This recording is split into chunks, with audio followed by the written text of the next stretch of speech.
Kathy. What do I do when I wake up in the middle of the night and I cannot sleep?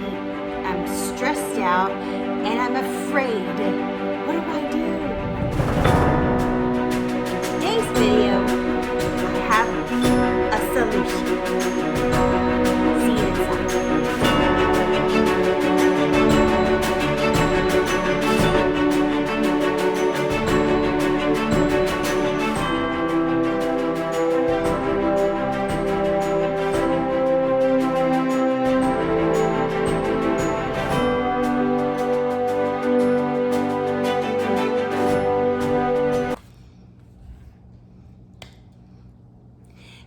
Kathie Owen here, and welcome to my YouTube channel where I talk about transforming your life in magic fashion.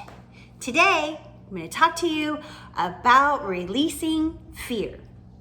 It's everywhere right now. I've even experienced some serious fear-based thoughts, and it sucks. I thought I was past that.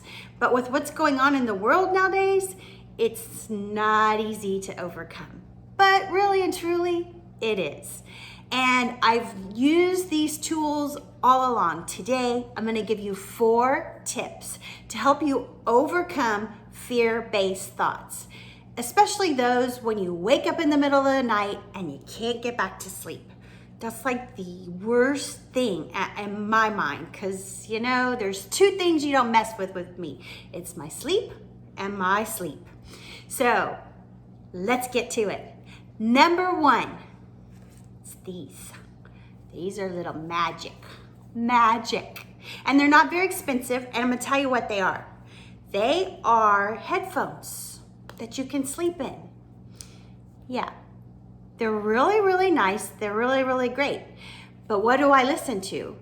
I honestly do not prefer to listen to a guided meditation because it gets in my head. I start thinking, oh, did I do what he just asked me to do? Or did I not? I need to go back and listen to that again? And it just causes me more stress.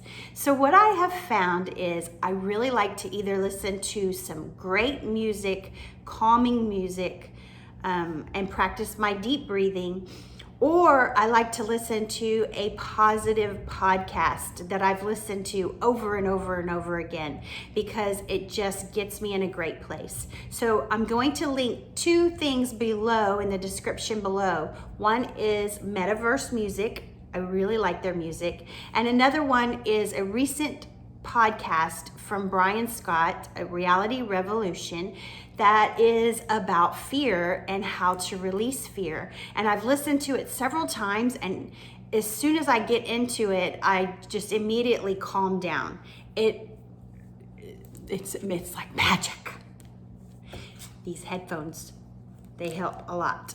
I also listen to that during the day whenever I have stressful thoughts, because at my place of work right now, it's turbulent. That's just what I'm gonna say.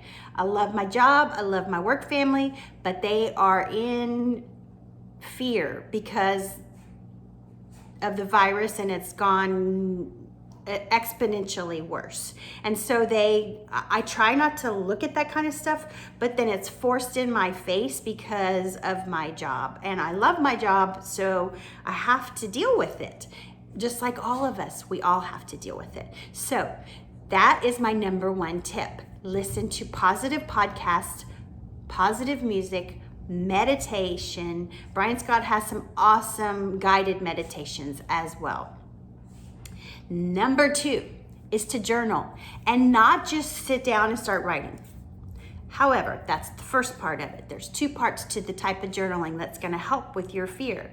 The first part is to sit down and just write for, a couple of pages, whatever it takes, just to get the gunk out of there.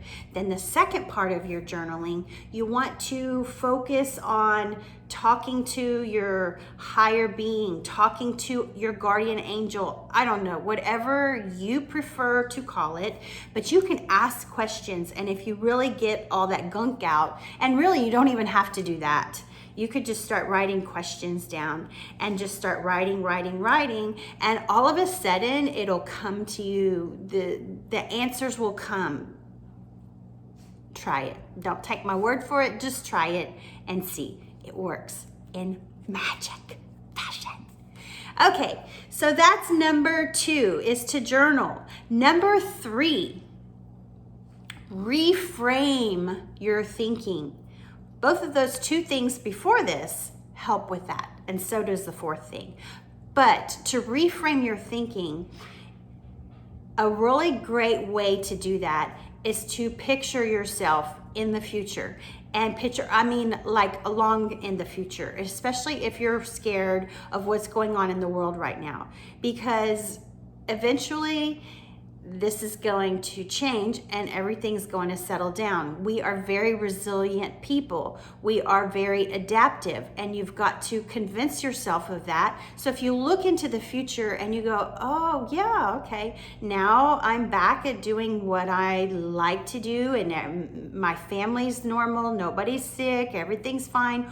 Or you just realize you adapt. And if you picture yourself in the future in an awesome position, dreaming about whatever you prefer to do. In reality transurfing, it's called picturing a slide. Picture yourself doing what you like to do. And just try to stay with that slide as long as you can. Make it a positive slide. Reframe your picture. And number 4 is mental diets. This is something I'm working on. Sign up in the link in the description below, because I do have a checklist that I'm creating on a mental diet, describing exactly what a mental diet is, what you need to do to prepare to do a mental diet. But you can start doing a mental diet right now. You start taking inventory of your thoughts. Take inventory of your thoughts. What kind of thoughts are they? Are they high quality? Are they low quality? Do they make you feel good? Do they make you feel bad? Because if they make you feel bad, you need to rewrite those with the pruning shears of revision with Neville Goddard, or just rewrite them in your mind. It's kind of like reframing, but you do it in the present moment. So you reframe what you're thinking about. All 4 of these tools I have had to use recently because I have been exposed to a lot of fearful things. Actually, I would say 3 major fearful things that just got thrown into my reality. So I want to change that. I want to change how I respond to that, because I know infinite intelligence will guide me if I let it. If you use these 4 things, infinite intelligence will guide you as well. And it has, because I'm calm and there's some crazy things that were going on around me. And so I'm pretty proud of this fact, because it wasn't easy. I do wake up in the middle of the night, mind rolling, but I realize that I can use that to help you, or to help anybody that may want to overcome these fearful things, because almost everybody I talk to has, I haven't talked to anybody who doesn't have a fear going on around this. Even my reality transurfing friends, teachers, other coaches, it's just the way of the world. But I think it also has to do with the great awakening that's taking place. And if you learn to adapt and you learn to adjust and you get in touch with your guardian, your angel, your higher being, it makes a world of difference, and it helps you transform your life in magic fashion. That's my video for today. I hope you liked it. If you did, be sure to give it a thumbs up. Leave a comment in the comments below about how you're dealing with the fear. Maybe you can help somebody else. And until next time.